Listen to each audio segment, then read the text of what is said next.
मैं doctor Akhilesh Kumar exam target में आपका स्वागत करता हूं।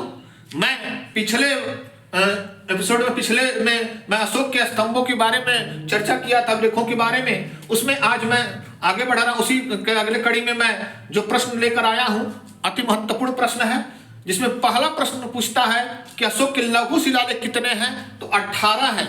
लघु शिलालेख 18 हैं। आप प्रश्न पूछता है किसमें अशोक का नाम मिलता है? तो मस्की में अशोक का नाम मिलता है। फिर प्रश्न पूछता है कि अशोक किस लघु शिलालेखों में, शिलालेखों में अपने को बुद्ध शाक्य कहा? तो मस्की में ही बुद्ध शाक्य कहा। फिर आता है कि किसमें प्रियदर्शी कहा गया है? अशोक अपने को प्रियदर्शी कहा तो भाब्रू या बैराट अभिलेख जो है उसमें अशोक का नाम प्रियदर्शी आता है।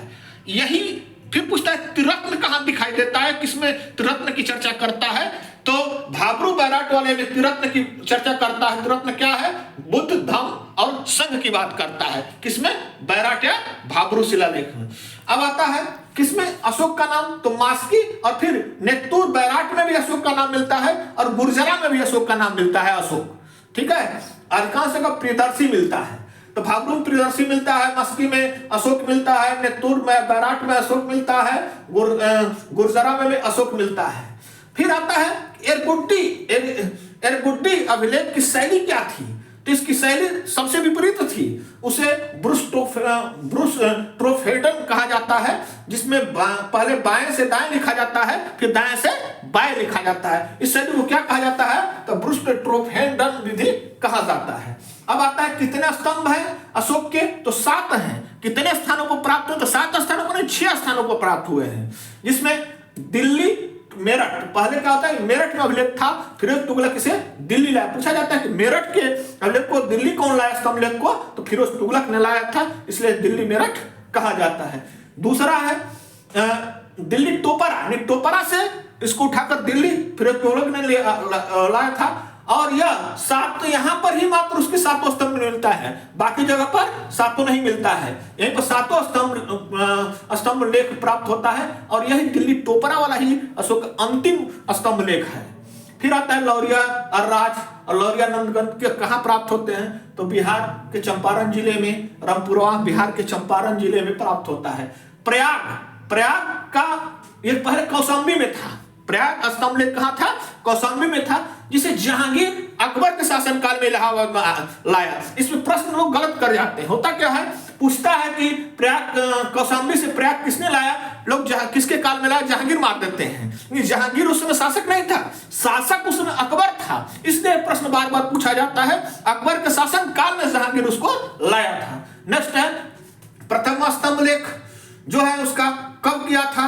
तो 26 वर्ष राज्याभिषेक के 26 वर्ष बाद कराया था, जिसमें कर्मचारियों को धर्म पालन की बात करता है। कहता है कर्मचारी हमारे धर्म का पालन करें। फिर दूसरा में कहता है कि धर्म क्या है, किमचु धर्मी, अर्थात धर्म क्या है की बात करता है। फिर अपने सब उत्तर देता है, अपा सिनावे बहु कयाने दया दाने सचे सोचे माधवे साधवे च। और क्या 8 कहता है, अपा सुने बहु कयाने दया दाने सचे सोचे माधवे साधवे च। 8 कहता है। अपा सुने अल्पा बहु कल्याण दया देना, दान करना चाहिए, सच्चे सत्य होना चाहिए, सोचे साधुता होता है, मृदुता होता है, माधुता होता है, धम्म।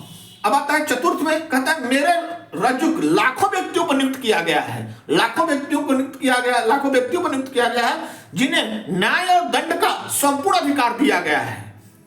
अर्थात पूछिएगा कि रज्जुक का कार्य क्या था? तो न्याय और दंड भी कार्य उसका था। नेक्स्ट प्रश्न पूछता है कि प्राणियों का वध वर्जित किस स्तंभ लेख में करता है? तो 5वां में प्राणी वध को वर्जित करता है। फिर आता है 7वां में धर्म वृद्धि की बात करता है और इसी 7वें में पूछता है कि किसमें अशोक, किस स्तंभ लेख में अशोक लोक कल्याणकारी कार्यों का वर्णन करता है? तो 7वां में लोक कल्याणकारी कार्यों का वर्णन करता है। अब आता है लघु स्तंभ लेख। लघु स्तंभ सांची से प्राप्त होते हैं। कहां है? मध्य प्रदेश के रायसेन जिले में। फिर आता है सारनाथ, वाराणसी में है, उत्तर प्रदेश, जिसमें संघ भेद की बात करता है और सांची में भी संघ भेद को रोकने की बात करता है। किसमें संघ भेद की रोकने की बात अशोक करता है? तो सांची और सारनाथ में संभेद रोकने की बात करता है। फिर कौशाम्बी, कौशाम्बी एक ऐसा स्तंभ लेख है जहां उसकी एक पत्नी कारुवाकी का नाम आता है और उसके एक पुत्र तीवर का नाम आता है। बाकी किसी शिलालेख लेखों में अशोक की पत्नी और उसके पुत्र का नाम नहीं आता है। यही कारुवाकी और पुत्र त्रिवर का नाम आता है। फिर आता है रुक्मिणीदेवी, जो नेपाल की तराई में है। राज्याभिषेक के अपने 20वें वर्ष बाद पहुंचता है, 20वें वर्ष में वहां पहुंचता है और वहां धार्मिक कर बलि जिसको वहां कहा जाता था उसे माफ करता है। वहां भूमि कर घटाकर 1/8 करता है। इसलिए इसे आर्थिक लेख भी कहा जाता। पूछता है कि अशोक की आर्थिक लेख कहाँ है, तो आर्थिक लेख रुक्मिणीदेवी है, आर्थिक लेख यही है। और सबसे छोटा कौन सा है, तो यही है रुक्मिणीदेवी वाला स्तंभ लेख सबसे छोटा है। फिर निगलनीवा सागर लेख है जो 12वें वर्ष में वहां जाता है राज्याभिषेक के, जिसमें कनक मुनि के स्तूप को संवर्धन करता। पूछता है कि कब कनक मुनि के स्तूप को संवर्धन किया था, तो राज्याभिषेक के 12वें वर्ष में निगली सागर जाकर किया था। कौन किया था, तो अशोक किया था। अब आता है कुछ गुहा लेख था।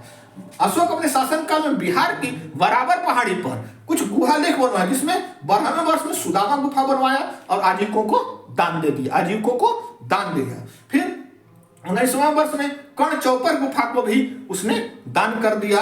या बराबर पहाड़ी पर पूछता है कि किसको कौन कौन गुफा किया था, तो सुदामा गुफा, कर्ण चौपर गुफा आजीविकों को दान दिया था। नेक्स्ट प्रश्न है, अन्य विश्व की झोपड़ी गुफा का निर्माण किसने कराया, तो अशोक ने विश्व झोपड़ी गुफा का निर्माण कराया।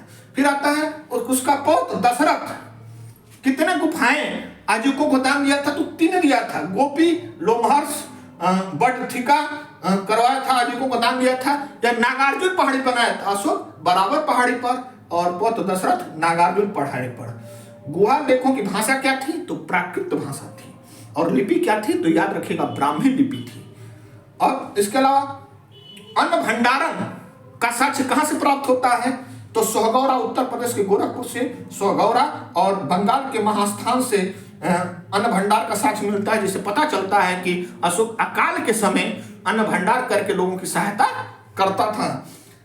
भारतीय पुरातत्व का जन्मदाता अलेक्जेंडर कनिंघम था, जिसने 1879 में अशोक के लेखों का एक संग्रह प्रकाशित करवाया। यही थे अशोक के अभिलेख, स्तंभ लेख, लघु लेख, गुहा लेख, सब का वर्णन मैंने आज कर दिया। अब इसमें से एक भी प्रश्न बाहर का नहीं आएगा। अब तक जितना मैंने वर्णन किया है, दैट्स ऑल। इसको लाइक कीजिए, शेयर कीजिए, सब्सक्राइब कीजिए, ताकि अधिक से अधिक लोगों को लाभ प्राप्त हो सके। यही मेरा उद्देश्य है। That's all.